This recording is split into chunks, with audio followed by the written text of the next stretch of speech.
இயேசு உங்களை நேசிக்கிறார். பிரியமானவர்களே, இந்த நாளில் ஆண்டவர் நம்மளோடு பேசும்படியாய் வேதத்திலிருந்து சில வசனங்களை கூட வாசித்து ஆண்டவர் நம்மளோடு பேசுகிற காரியத்தை பார்ப்போம்.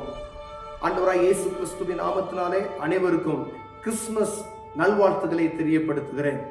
பிரியமானவர்களே, இந்த நாள் ஆண்டவர் நம்மளோடு பேசும்படியாய் லூக்காவின் புஸ்தகம் 2வது அதிகாரம் 9வது வசனம் முதல் 14வது வசனமுடைய வார்த்தைகளை வாசித்து ஆண்டவர் நம்மளோடு பேசுகிற காரியத்தை பார்ப்போம். அவ்வேளையிலே கர்த்தருடைய தூதன் அவரிடத்தில் வந்து நின்றார். கர்த்தருடைய மகிமை அவர்களை சுற்றிலும் பிரகாசித்தது. அவர்கள் மிகவும் பயந்தார்கள்.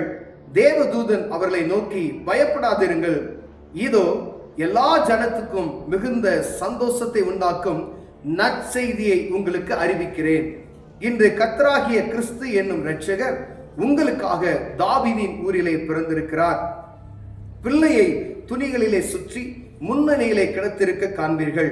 இதுவே உங்களுக்கு அடையாளம் என்றார்.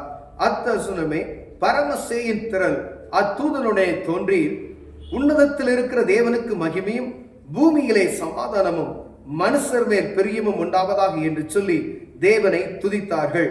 பிரியமானவர்களே, இந்த இடத்துல ஆண்டவருடைய வார்த்தை தெளிவாக நமக்கு கொடுக்கப்பட்டிருக்கிறதை பார்க்க முடிகிறது. இந்த கிறிஸ்துமஸ் தினம் என்று நாம் அனுசரித்துக் கொண்டிருக்கிற இந்த நாட்கள்ல, இந்த கிறிஸ்துமஸ் தினம் இந்த நாட்களில் தான் அப்படின்னு சொல்லி குறிப்பிட்ட தேதி வேதத்தில் எழுதப்படவில்லை. ஒரு குளிர்காலமான காலம் என்று சொல்லப்பட்டு எழுதப்பட்டு இருக்கிறது.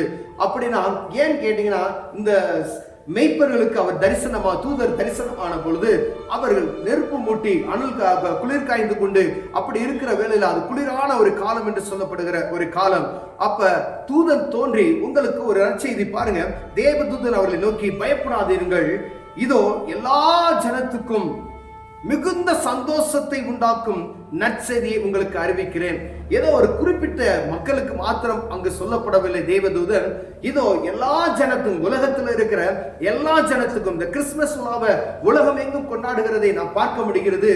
ஆனா இங்கு வேதம் தெளிவாக சொல்லி இருக்கிறது, எல்லா ஜனத்துக்கும், யாருன்னு கிடையாது, இந்த இனம் கிடையாது.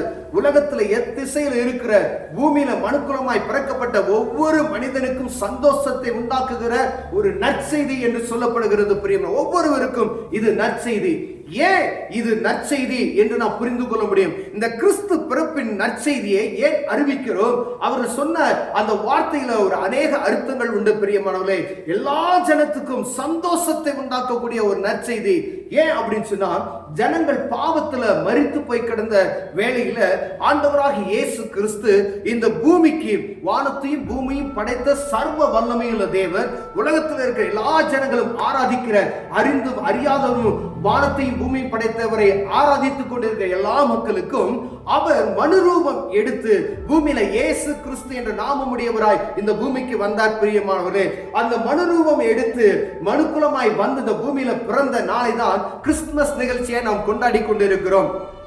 அவர் பிறந்ததின் நோக்கத்தை அறிவிக்கும்படியாய், அவர் பிறந்ததின் நோக்கத்தை நாம் தெரிந்து கொள்ளும்படியாய் அழைக்கப்படுகிறோம். அநேக கிறிஸ்துமஸ் நாளை நாம் மகிழ்ச்சியோடு கொண்டாடி கொண்டு இருக்கிறோம். கிறிஸ்துமஸ் பிறந்து விட்டார், எல்லாத்துக்கும் சந்தோஷமான நிகழ்ச்சி. ஏன்னா எல்லா ஜனத்துக்கும் அது சந்தோஷமான நிகழ்ச்சி.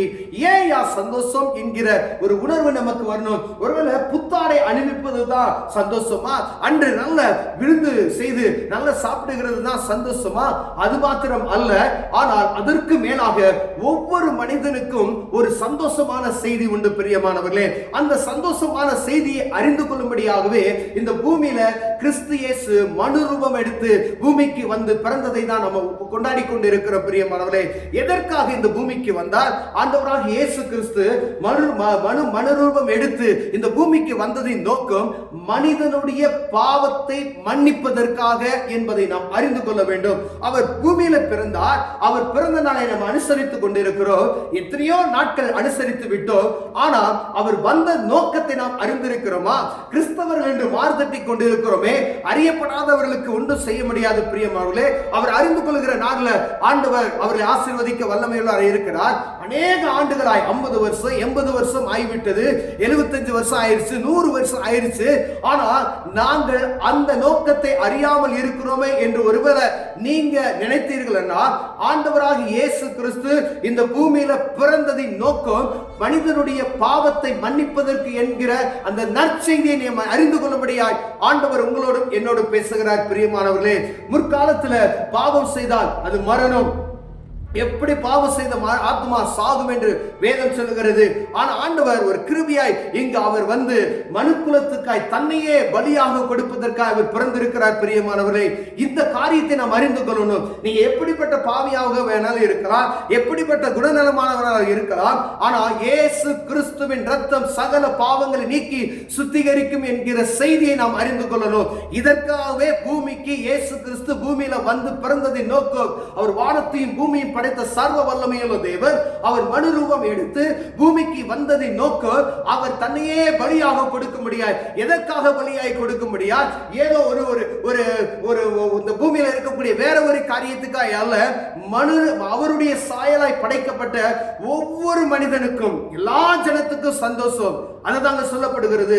எல்லா ஜனமும் அவரை அறிந்து கொள்ளணும், எல்லா ஜனமும் இந்த நற்செய்தியை அறிந்து கொள்ளணும். எந்த நற்செய்தினா, ஒவ்வொரு தனிப்பட்ட மனிதனுடைய யாரெல்லாம் பாவ மன்னிப்பு நிச்சயம் வேணுமோ இயேசுவை நோக்கி, இயேசுவே என்னை மன்னிங்க அப்படின்னு சொன்னா அவர் இரத்தத்தினால கழுவி நம்மை மீட்டுக் கொள்கிறார். பிரியமானவர்களே, இதுதான் கிறிஸ்துமஸ் நிகழ்ச்சியினுடைய அர்த்தம் என்பதை நாம் புரிந்து கொள்ளணும்.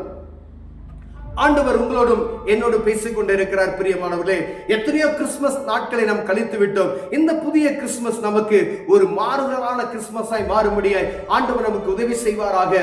ஏன் என்றால் இது கடைசி காலமாய் இருக்கிறது. ஐயா, மனம் திரும்புங்கள், பரலோக ராஜ்யம் சமீபமாய் இருக்கிறது, மனம் திரும்புங்கள், இயேசு கிறிஸ்து மீண்டுமாய் வரப்போகிறார் என்கிற ஒரு சத்தம் கேட்டுக்கொண்டிருக்கிறது. இது சந்தோஷமான செய்தி இங்கு அறிவிக்கப்படுகிறது. இயேசு கிறிஸ்து பூமியில மனு ரூபம் எடுத்து வந்தார் என்கிற சந்தோஷ செய்தி. அதோடு சேர்த்து இப்பொழுது நமக்கு செவிக்கு சொல்லப்படுகிற காரியம், மீண்டுமாய் இயேசு கிறிஸ்து வரப்போகிறார். எப்படி வரப்போகிறார்? இங்கு வந்தது நோக்கம் பாவ மன்னிப்பு நிச்சயத்தை கொடுப்பதற்காய், கிருபையுள்ள வார்த்தைகளால் தேற்றுவதற்காய் வந்தார். ஆனா இனி வரப்போகிற காலம் எப்படி இருக்கும் அப்படின்னா, அவர் நியாயாதிபதியாய் வருவார் என்கிற சத்தத்தை நாம் அறிந்து கொள்ளும்படியாய் ஆண்டவர் உங்களோடும் என்னோடு பேசிக் கொண்டிருக்கிறார். பிரியமானவரே, பாவ மன்னிப்பு நிச்சயத்தை பெற்றுக்கொண்டோமானால் அவர் இரண்டாவது வருகையில் வரும் பொழுது நம்மை அவரோடு சேர்த்து கூட்டிக் கொள்ள வல்லமையுள்ளவராய் இருக்கிறார். பாவ மன்னிப்பு நிச்சயம் என்னன்னே தெரியலையே அப்படின்னு சொல்லி இருந்தோமானால் நாம் பரிதபிக்கப்பட்டவர்களாய் போய் விடுவோம். எல்லா ஜனத்துக்கும் நற்செய்தி, இயேசு கிறிஸ்துவின் ரத்தம் சகல பாவங்களை நீக்கி சுத்திகரிக்கும் மனிதனுடைய பாவத்தை. அதற்காகவே கடவுளாகிய தேவன் பூமியில மனு ரூபம் எடுத்து வந்தார். இதுவே கிறிஸ்துமஸ் நிகழ்ச்சி. ஆனால் அவர் மீண்டுமாய் வரப்போகிறார். அவர் நியாயாதிபதியாய் வரப்போகிறார். யாரும் அவருடைய முகதாட்சியமே கிடையாது. அவர் வரும்பொழுது நீதியுள்ள நியாயாதிபதியாய் வருவார். அவனவனுக்கு உள்ள கிரியைகளின்படி அவனுடைய பங்கு வருகிறது என்று சொல்லப்படுகிறது. பிரியமானவர் அவர் சொல்லுகிறார். அப்ப போய் கிருபையை நம்ம தேடணும்னா கிடைக்காது. இப்ப கிருபையின் காலத்துல இருக்கிறோம். ஒருவேளை இது எத்தனாவது கிறிஸ்துமஸ், நமக்கு லாஸ்ட் கிறிஸ்துமஸா கூட இருக்கலாம். யாரையும் எந்த நேரத்துல என்ன நடக்கும் சொல்லி பூமியில யாராலையும் கணிக்க முடியாது. பிரியமானவர்களே, ஆங்காங்கு யுத்தத்தின் செய்திகளை கேட்டுக்கொண்டிருக்கிறோம். இதெல்லாம் கிறிஸ்துவின் வருகைக்கு அடையாளம் என்று சொல்லப்படுகிறது. அப்ப எவ்வளவு கவனமுள்ளவர்களாக இருக்க வேண்டும். ஒருவேளை நம்ம இந்த பாவ மன்னிப்பு நிச்சயத்தை பெறாமல் இருந்தா, இந்த பாவ மன்னிப்பு நிச்சயத்தை பெற்றுக்கொண்டு கிறிஸ்துவுக்கு பிரியமாய் வாழ்வதற்கு, அந்த பரலோகத்துக்கு கடந்து செல்வதற்கு நாம் பாத்திரவான்களை மாறும்படியா ஆண்டவர் உங்களோடும் என்னோடு பேசுகிறார். இந்த புதிய கிறிஸ்துமஸ் நம்முடைய வாழ்க்கையை மாற்றுவதாய் இருக்கும்படியாய் ஆண்டவர் விரும்புகிறார். புதிய ஆடையை போடுவது போல நம்ம பழைய எல்லா குணநலங்களை மாற்றிவிட்டு புதிய மனிதனாய் மாறுவதற்கு ஆண்டவர் விரும்புகிறார். பிரியமானவர்களே, ஒருவேளை அப்படிப்பட்டதான இறுதியை நமக்குள் வறுமையினால் இந்த கிறிஸ்துமஸ் மெய்யாகவே ஒவ்வொரு ஜனத்துக்கும், ஒவ்வொரு தனிப்பட்ட மனிதனுக்கும், இந்த பூமியில் இருக்கிற எல்லா ஜனத்துக்கும் அது ஒரு பெரிய சந்தோஷத்தை உண்டாக்குகிற நாள் இது. பிரியமானவர்களே, கர்த்தர் உங்களை ஆசீர்வதிப்பார். மேலும் ஆண்டவரை நீங்கள் அறிந்து கொள்வதற்கு இந்த வேத புத்தகத்தை வாசிங்க. அவர் உங்களுக்கு ஆசீர்வாதமான காரியங்களை தந்தருள்வார். கண்களை மூடுவோம், ஜெபம் செய்வோம். அன்பின் தகப்பனே, இந்த கிறிஸ்துமஸ் நிகழ்ச்சி என்று அனுசரிக்கிற இந்த நாளில ஆண்டவரே, நீர் வந்ததின் நோக்கம், நீ வரப்போகிறது நோக்கத்தை நாங்கள் அறிவதற்கு உதவி செய்தீர். ஆண்டவரே, இன்னும் நாங்கள் உண்மை பிடித்துக் கொள்ள, இன்னும் ஆண்டவருக்காக ஓடுவதற்கும், ஆண்டவரே வருகைக்கு எதிர்நோக்கி இருக்கிறவர்களாய் காணப்பட எங்களுக்கு உதவி செய்வீராக. இயேசுவின் நாமத்தில் பிதாவே, ஆமென்.